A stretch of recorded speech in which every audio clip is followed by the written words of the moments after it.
हिंदुस्तान के अंदर लोकतंत्र पूरी तरीके से खत्म हो गई है, तालाबंदी लोकतंत्र की हो गई है। कि जो चेक हम लोग इशू कर रहे हैं वो बैंक्स उस चेक को ऑनर नहीं कर रहे।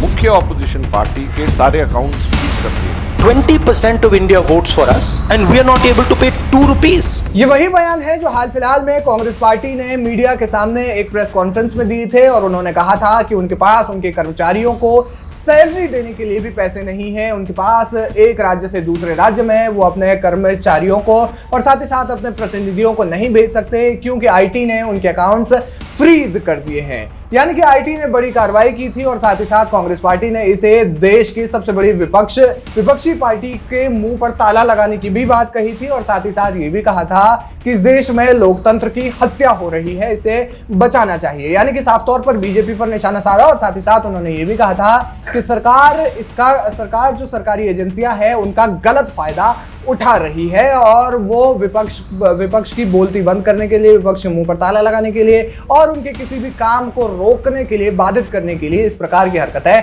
कर रही है। हालांकि अब इस चीज का पर्दाफाश हो गया है। हाल फिलहाल में इनकम टैक्स एफिलिएट ट्रिब्यूनल में भी ये चीज साबित हो चुकी थी। वीके न्यूज ने ही आपको ये खबर दिखाई थी कि जिस तरीके से कांग्रेस पार्टी ये लगातार आरोप लगा रही है कि उनके पास पैसे की कमी है, लेकिन इसके अलावा उनके पास में संपत्ति बहुत ज्यादा है। उनकी संपत्ति की पूरी जानकारी जो है इनकम टैक्स अपीलिएट ट्रिब्यूनल में रखी गई थी। यानी कि कांग्रेस पार्टी जो बात कह रही है कि उनके पास पैसे की कमी है वो उस बात से साबित नहीं होते। अब इस मामले में राहुल गांधी की संपत्ति के मामले में एक बड़ा खुलासा हुआ है। दरअसल राहुल गांधी ने वायनाड लोकसभा सीट से पर्चा भरा और पर्चा भरते समय जैसे कि किसी भी कैंडिडेट को, किसी भी उम्मीदवार को अपनी संपत्ति, अपने इन्वेस्टमेंट और अपनी जो तमाम जो भी उनके पास नकदी है, उन्होंने उनके नाम पर जितनी संपत्तियां हैं, कितनी कारें हैं, सब चीज का डेटा देना होता है। और यही उन्होंने वायनाड लोकसभा सीट में जब उन्होंने पर्चा भरा तो फिर उन्होंने ऐसा ही किया। इस दौरान राहुल गांधी के म्यूचुअल फंड में इन्वेस्ट से संबंधित और साथ ही साथ उनकी नकदी से संबंधित और साथ ही साथ उन्होंने कितने करोड़ों का इन्वेस्ट किया है, इसको लेकर के जानकारी सामने आई है। आपको बता दें कि राहुल गांधी ने अपने चुनावी हलफनामे में बताया है कि उनके नाम पर बैंक में लगभग 26.25 लाख रुपए डिपॉजिट हैं। उनका शेयर बाजार में कुल निवेश लगभग 4.33 करोड़ रुपए का है। राहुल गांधी का म्यूचुअल फंड भी करीब 3.81 करोड़ रुपए का निवेश है, जबकि सॉवरेन गोल्ड बॉन्ड में उन्होंने लगभग 15.2 लाख रुपए का निवेश किया है।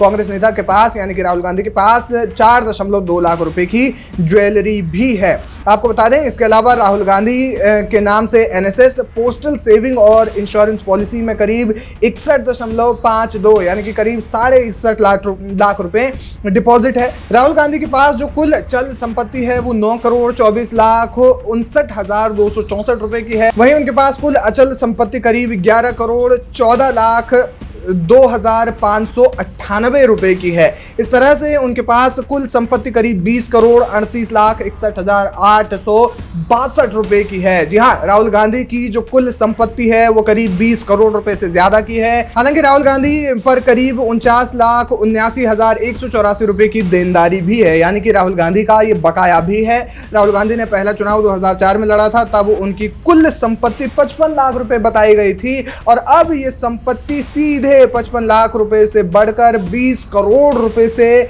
ज्यादा पहुंच गई है। आपको बता दें कि साल 2019 में लोकसभा चुनाव के दौरान अपने हलफनामे में राहुल गांधी ने बताया था कि उनकी संपत्ति 15 करोड़ रुपए है और उस समय उनके ऊपर करीब 72 लाख रुपए का लोन भी था। पिछले 5 साल में राहुल गांधी की संपत्ति में करीब 5 करोड़ रुपए का इजाफा हुआ है। गौरतलब है कि वायनाड सीट से वो दूसरी बार चुनाव लड़ रहे हैं। 2019 में उन्होंने ये सीट एक बड़े अंतर से जीती थी, यानी कि एक तरफा जो है उन्होंने ये सीट जीत ली थी। अब जिस तरीके से उन पर उनकी जो संपत्ति है उसमें इजाफा हुआ है, 5 करोड़ का इजाफा हुआ है 2019 के मुकाबले।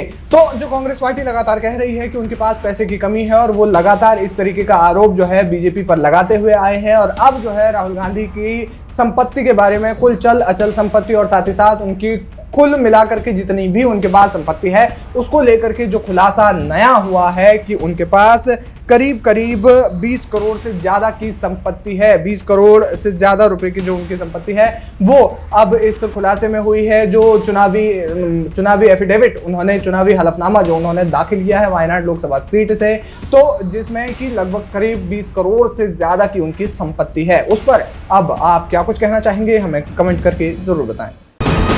वीके न्यूज, राष्ट्र के नाम।